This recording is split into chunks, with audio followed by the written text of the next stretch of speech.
one of their religious leaders said that it was okay to participate in the drug trade if it's to give drugs or to sell drugs to non-Muslims, so Europe and the US or wherever, South America. So they got involved in that. They leveraged the Lebanese diaspora, which is in Africa, in the Americas, to be able to facilitate the movement of drugs and drug money. So they found a very mutually beneficial partnership with cartels. Key is how do you move the money? How do you move the drugs?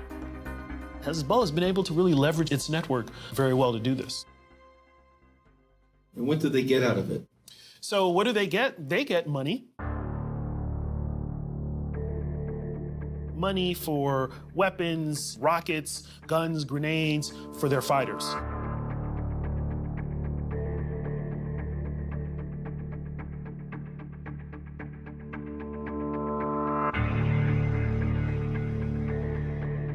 These terrorist groups are, in my opinion, organized crime. They do all the things that organized crime does. They sell drugs, they move weapons, they traffic in people. Hezbollah is a major drug trafficking organization. They facilitate the flow of narcotics into the United States. During my time with the RCMP, I was an undercover operator. I ran money laundering businesses, fake businesses to launder money for criminals and terrorists. It can be quite boring, actually, at some point, with interspersed with moments of terror, fear, and nausea. Essentially, your job is to gather evidence that the money that people are running through your business comes from an illicit means or is for an illicit purpose. Let's say we use Venezuela as an example. So some Venezuelan individuals would come to Canada or the United States, and they would distribute narcotics. These drugs came from Latin America. They come up on a regular basis. And there gets a point where the guys who are selling the drugs in North America are very heavily laden with cash. They've got to get that cash out of the country. So they put the word out through this network.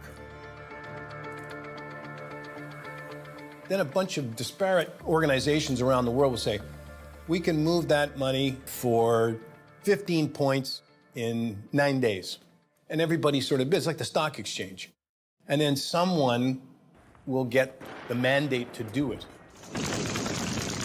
As for Hezbollah's involvement, the Venezuelans are complicit in the drug traffic with Hezbollah.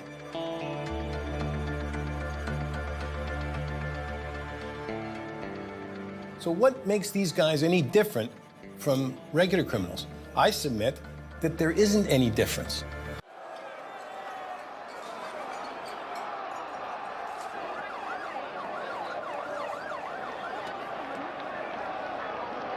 Violence breaking out in the streets of Caracas, Venezuela, as anti-government demonstrators clashed with police Saturday. Security forces firing tear gas as thousands of Venezuelans flooded the streets.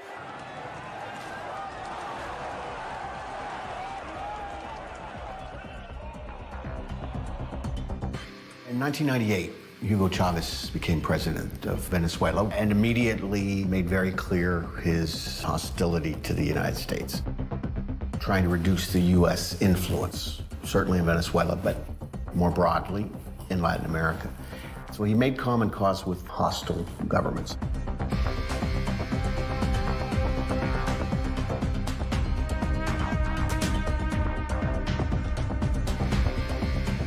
Venezuela was becoming, as a country, a criminal safe haven. Drug cartels were starting to pop up, and that's how Iran brought into the game Hezbollah. My work has been the Venezuela threat in the United States or in the region. Basically, Hezbollah, Iran, drugs trade, and corruption. El vicepresidente del PSV para la región centro-occidental, Tarek El Aissami, anunció que las elecciones internas de la Tolda es el punto de partida hacia el triunfo de los comicios parlamentarios de 2015. Vamos a salir fortalecidos en el propósito firme de obtener mayoría en el año que viene. In the context of the Venezuelan-Iran relationship, we found a person like Tarek el-Assami. He was one of the loyalist person to Hugo Chavez, and Hugo Chavez named him Minister of Interior.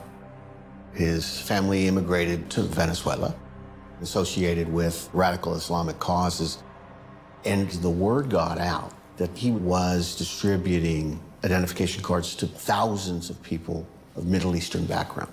This drew some suspicion. He started producing Venezuelan passport for Islamic terrorists linked to Hezbollah. Y ahora a prepararnos. El-Assami became a very powerful person, probably the most 3 or 4 powerful people in the country.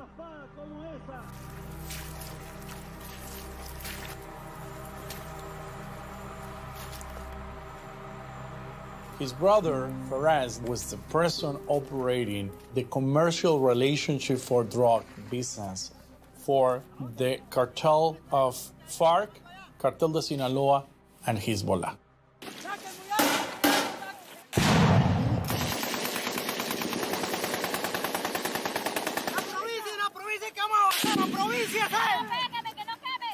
Tarek el-Assami's sister was named ambassador of Venezuela in the Netherlands, in The Hague. Señor Presidente, And that allowed her to establish the relationship between the Hezbollah network in Europe with what they built in Venezuela.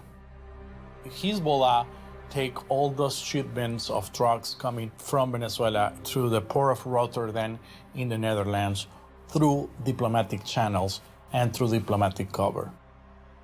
And they moved the drugs into the European market. They distributed and they raised money to finance their terrorist operation, not only against Israel, but around the world.